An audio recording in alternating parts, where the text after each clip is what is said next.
उन सबका नेटवर्क समाप्त हो गया था जी। मैं 18 तारीख को करीबन 11 बजे केदारनाथ में मैंने लैंड किया है। शुरू में सुबह तो मैं केदारनाथ मंदिर के पास लैंड नहीं कर पाया, मैंने भैरव चट्टी में और गरुड़ चट्टी में लैंड किया, जो बिल्कुल घोड़ा पड़ाव के पास है 200 मीटर, जहां क्योंकि मंदाकिनी में बहुत पुल बह गया था, बड़ी खाई थी, और क्योंकि पूरे 16-17 रात बारिश हो रही थी तो वहां दलदल भी था, लैंड करने में बड़ी दिक्कत मुझे हुई। लेकिन मेरे पायलट कैप्टन भूपेंद्र सिंह ने, मैं तो निश्चित रूप से आपके माध्यम से उनको बहुत, उनके परिवार के लिए, क्योंकि हर जगह चाहे घोड़ा जंगल चट्टी हो, चाहे भैरव चट्टी हो, चाहे गरुड़ चट्टी हो, चाहे भीम चट्टी हो, चाहे गौरी गांव हो, सबसे पहले हमारे हेलीकॉप्टर ने लैंड किया, रिस्क हमने लिया है। और उस पायलट के लिए, जज्बात के लिए मैं निःशुल्क सैल्यूट करना चाहता हूं, क्योंकि आर्मी तो हमारे यहाँ, एयरफोर्स तो हमारे यहाँ 20 तारीख के बाद आया। पिछले 18-19 तारीख को, 18 तारीख को मैंने स्वयं, मैं केदारनाथ में रुक गया और वहां से हमने सारे प्राइवेट हेलीकॉप्टरों से लोगों को, लगभग 850 लोगों को गुप्तकाशी, सीतापुर और फाटा भिजवाया। और 19 तारीख को भी हमने 5 बजे सुबह एक मिनट, मैं जरा अपने स्थानीय संपादक से पूछ लूं, अविकल जी, उत्तराखंड का सिस्टम, 16 तारीख को आपदा आई, उत्तराखंड का सिस्टम, गवर्नमेंट मशीनरी कब और कितने बजे एक्टिव हुई? 16 को हुई, 17 को हुई या 18 को हुई?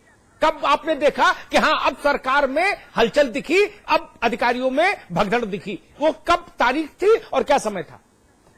अमिताभ जी, मुझे लगता है कि राहुल गांधी के बर्थडे के बाद, शायद 18 तारीख को उनका बर्थडे था। 18 को था, मुझे जो लगता है कि आप याद करिएगा, तारीख क्या यही थी? 18 तारीख को था जो उनका जन्मदिन, जब दिल्ली में पीसी हुई थी, जिसमें हरक सिंह जी भी थे।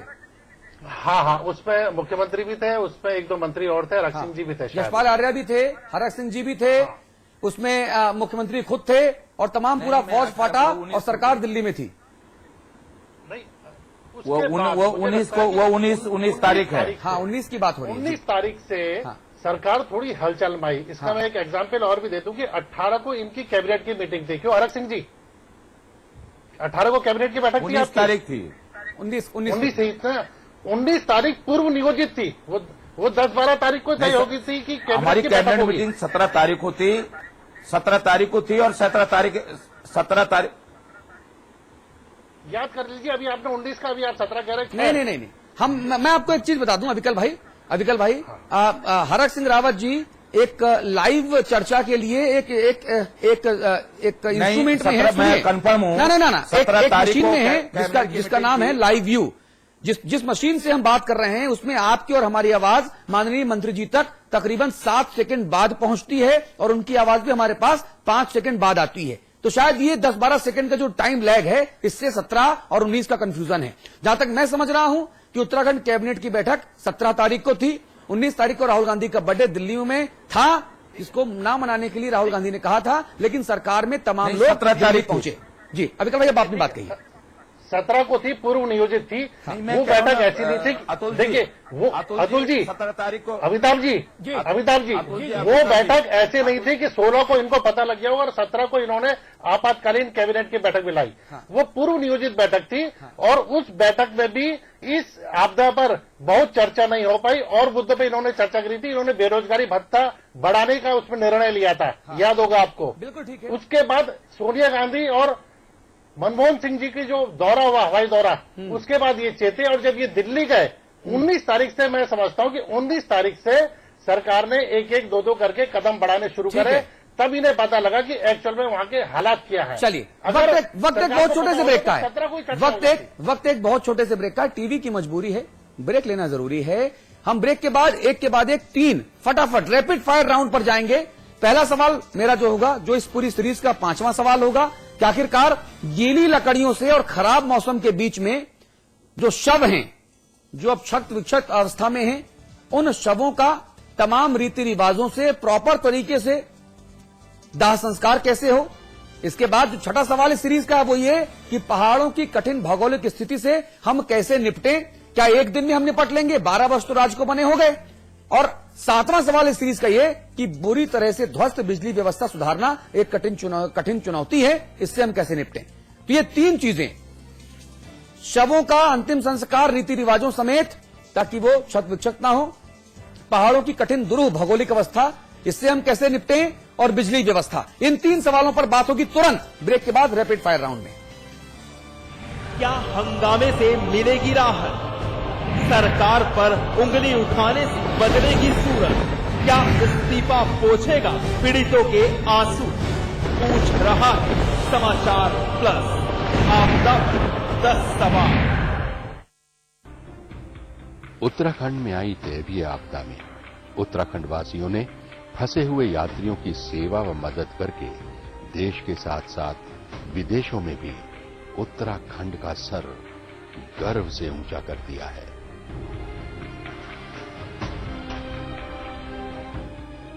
उत्तराखंड वासियों पर देश को गर्व है। हिमालय की सुनामी से आई भयंकर त्रासदी में इस देवभूमि और वीर भूमि के भाइयों और बहनों ने जो साहस और धीरज के साथ देश भर से आए फंसे हुए यात्रियों की सहायता की, उसके लिए देश को आप पे गर्व है और हम आपका आभार व्यक्त करते हैं और आपको विश्वास दिलाते हैं कि हम पूर्ण निष्ठा और तत्परता के साथ आपको हुई क्षति और क्षेत्रीय समस्याओं का शीघ्र ही समाधान करेंगे। मुसीबत की इस घड़ी में साथ रहने की प्रतिज्ञा। सेना और सरकार के संयुक्त प्रयासों से आपदा प्रभावित क्षेत्रों में फंसे सभी लोगों को निकालकर सुरक्षित स्थानों तक पहुंचा दिया गया है। राज्य सरकार के विभिन्न महकमे, सेना और देवभूमि उत्तराखंड की जनता पीड़ितों की सेवा में लगी हुई है। बहुत अच्छा काम कर रहे हैं। इतनी सारी पब्लिक है, सबका भूख का प्यास का ध्यान रखना एक बहुत बड़ी बात होती है और वो इतने अच्छे से कर रहे हैं। सरकार का बहुत धन्यवाद है कि हमारी जितनी हो सकती उतनी मदद करती है। बहुत मदद किया यात्री लोगों को। बाहर से आए यात्री अपने घरों को रवाना हो रहे हैं और उनको रेल एवं बस के निःशुल्क टिकट के साथ ही रास्ते के खर्च के लिए 2000 रुपये नकद भी दिए जा रहे हैं। Really, Uttarakhand Sarkar in every way they helped us. Absolutely. The army, the police, the civil, the government, in every way they protected us, they helped us, and presently also we are having really nothing with us, and they have promised that they will provide us some finance to go back to our place. Uttarakhand वासियों पर देश को गर्व है। आज ली क्या? And then interestingly,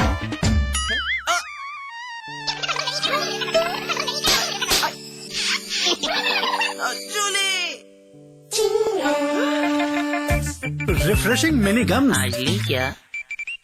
सिर दर्द से फट जाएगा। अजूबी लो। सर दर्द, बदन दर्द, दांत दर्द, जुकाम, अजूबी से आराम। अजूबी। 3 states, 11 colleges. Placement pioneer in North India. 1600 placements this year. Devbhoomi Group of Institutions. JB Institute of Technology, Dehradun, the best institute of engineering with best faculty and good infrastructure. JB Institute of Technology, inspiring minds, transforming lives. And at 72 Chakrata Road, Dehradun.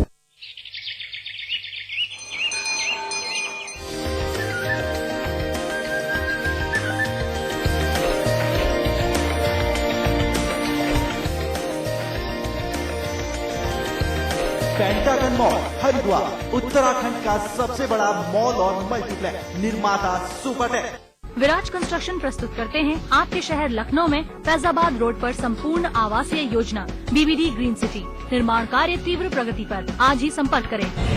क्या हंगामे से मिलेगी राहत? सरकार पर उंगली उठाने से बदलेगी सूरत? क्या इस्तीफा पोंछेगा पीड़ितों के आंसू? पूछ रहा है समाचार प्लस। आपदा पर 10 सवाल। चलिए, आपदा पर समाचार पर 10 सवाल पूछ रहा है माननीय मंत्री जी। सीधे मैं आपके पास 3 सवालों के रैपिड फायर राउंड के साथ आ रहा हूं। ये कि साहब वहां हर चीज छिन्न भिन्न है, लकड़ियां गीली हैं, जो शव हैं वो सड़े जा रहे हैं।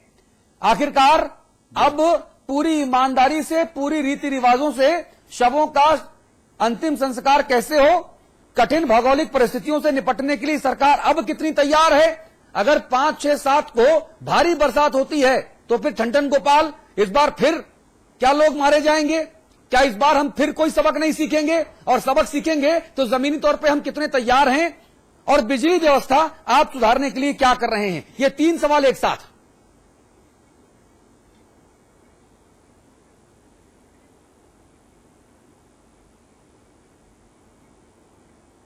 देखिए, जहां तक शवों का दाह संस्कार है, शुरू में जो हम लोगों ने लगभग 18 शवों का दाह संस्कार किया, एक डीआईजी स्तर के हमारे अधिकारी वहाँ के कुछ लोकल ग्राम प्रधानों को, जनप्रतिनिधियों को वहाँ का लेकर गए थे और बिल्कुल विधि विधान से हम लोगों ने केदारनाथ में दाह संस्कार किया है। उसके बाद भी जिन लोगों का हमने दाह संस्कार किया है, शवों का, उनको विधि विधान से दाह संस्कार कर रहे हैं और हम लगातार अब वहाँ सर्च कर रहे हैं। नहीं जो शव मिल रहे हैं खुदाई करने के लिए हमारी कोशिश है कि वहाँ कोई जेसीपी हेलीकॉप्टर से, जो छोटा हेलीकॉप्टर, बड़े हेलीकॉप्टर से, आर्मी के, एयरफोर्स के हेलीकॉप्टर से वहाँ जेसीपी केदारनाथ में लैंड कराया जाए और उससे शवों की मलबे की खुदाई की जाए और उससे जो शव निकलेंगे हम पूरा वैदिक रीति रिवाज से, धार्मिक उससे उन शवों का दाह संस्कार करेंगे।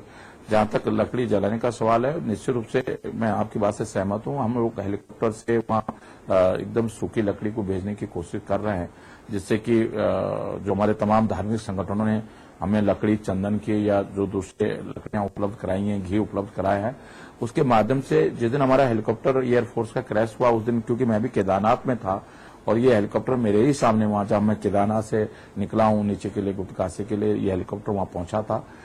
तो निश्चित रूप से मेरे सामने हेलीकॉप्टर में लकड़ियां वहां उतारी गई और घी उतारा गया। तो बिल्कुल मैं आपको विश्वास दिलाना चाहता हूं कि हम विधि विधान से इन शवों का दाह संस्कार करेंगे। जितने भी शव हमको मिलेंगे 5, 6, 7 को फिर भारी बरसात की चेतावनी, इसके लिए कितना तैयार सिस्टम? रिवाज से उनका हम दाह संस्कार करेंगे। दूसरी बात मैं कहना चाहता हूं कि जैसे आपने कहा कि बारिश होने की संभावना है, देखिए हमने पूरे हर जिले को रेड अलर्ट कर दिया है कि जहां भी खतरा है इस तरह के, अरे वो तो केंद्र सरकार ने राज्य सरकार को भी किया था इस आपदा के पहले गांव में, उन सबको कहीं सरकारी सिस्टम के अलावा कुछ और बताइए ना। कहीं स्कूलों में उन लोगों को देखिए देखिए अब क्योंकि हम सरकार में रहते हुए व्यक्तिगत रूप से जो हम कर सकते हैं हम करेंगे, लेकिन सरकार में रहते हुए देखिए निश्चित रूप से सरकारी सिस्टम से ही हम लोग कोशिश कर रहे हैं कि ऐसी आपदा जो अब क्योंकि घाव हमको लगा है, जो आपदा हमने झेली है, तो मैं निश्चित रूप से हमने अपने पूरे तंत्र को, पहली बार ये घाव तो लगा नहीं है मंत्री जी, स्तर पर, ब्लॉक स्तर पर, तहसील स्तर पर, उत्तराखंड में या पहाड़ में पहली बार तो आपदा आई नहीं है, कोई जन हानि अब हमारे प्रदेश में न हो। नहीं, ऐसा नहीं है। देखिए नहीं आई है, लेकिन इतनी विकट आपदा कभी नहीं आई, मैं आपको बता रहा हूं। मैं लेकिन हमारी तैयारी क्या थी ये भी सोचना पड़ेगा ना। चलिए मुन्ना सिंह से बात करें। मुन्ना सिंह साहब, 5 वर्ष बीजेपी की भी सरकार रही, माना कि अगर कांग्रेसियों की सरकार ने कोई आपदा से निपटने के इंतजाम नहीं किए तो 5 वर्ष में आपकी सरकार ने क्या किया, ये भी हमको देखना पड़ेगा, क्योंकि आज बड़ा क्रिटिकल एनालिसिस हो रहा है समाचार प्रेस पर। आपने क्या क्या पास? अतुल जी जी बिल्कुल सही है और बहुत फेयर तरीके से ये ऐसा विषय है जिसमें बहुत ज्यादा दलगत चीजों में कन्फाइंड रह करके बात करना बेईमानी होगी। ठीक बात है। मैं निरंतर इस बात को कहता आया हूं कि हमारा जो डिजास्टर मैनेजमेंट है वो एपरेटस पूरी तरीके से विफल है। 12 साल में हम उसको खड़ा नहीं कर पाए और जो खड़ा किया उन्होंने केवल मोटी तनख्वाहें लेकर के विदेशों के दौरे करने, ऐसो आराम करने और जनता के गाढ़े खून पसीने की कमाई को लूटने के सिवा कुछ नहीं किया। लेकिन मैं एक बात और कहना चाहता हूं कि ये जब आपदा आई, मैं हरक सिंह जी से सहमत हूं, जब ये आपदा आई देश के तमाम सारे लोगों ने ऑफर किया कि हम इसमें सहयोग करना चाहते हैं। बीजेपी की सरकार, मुन्ना सिंह जी मैं आपसे हाथ जोड़ के निवेदन कर रहा हूं, आप मेरे बड़े भाई हैं, बहुत प्रबुद्ध हैं, बहुत ओजस्वी वक्ता हैं, मैं सिर्फ हाथ जोड़ के आपसे ये कह रहा हूं कि मैं एक एक सवाल पर ही अगर फोकस रहूंगा तो इन 10 सवालों के सार्थक जवाब मिल पाएंगे। मैं सिर्फ इतना पूछ रहा हूं पूरी ईमानदारी के साथ, हालांकि उस वक्त आप बीजेपी में नहीं थे जब बीजेपी की सरकार थी, तब भी आज आप चूंकि बीजेपी में हैं इसलिए पूछ रहा हूं कि उस वक्त के आपदा प्रबंधन मंत्रालय ने या सरकार ने आपदा से निपटने के लिए फौरी तौर पे क्या महत्वपूर्ण इंतजाम किए जो आज की सरकार नहीं कर रही।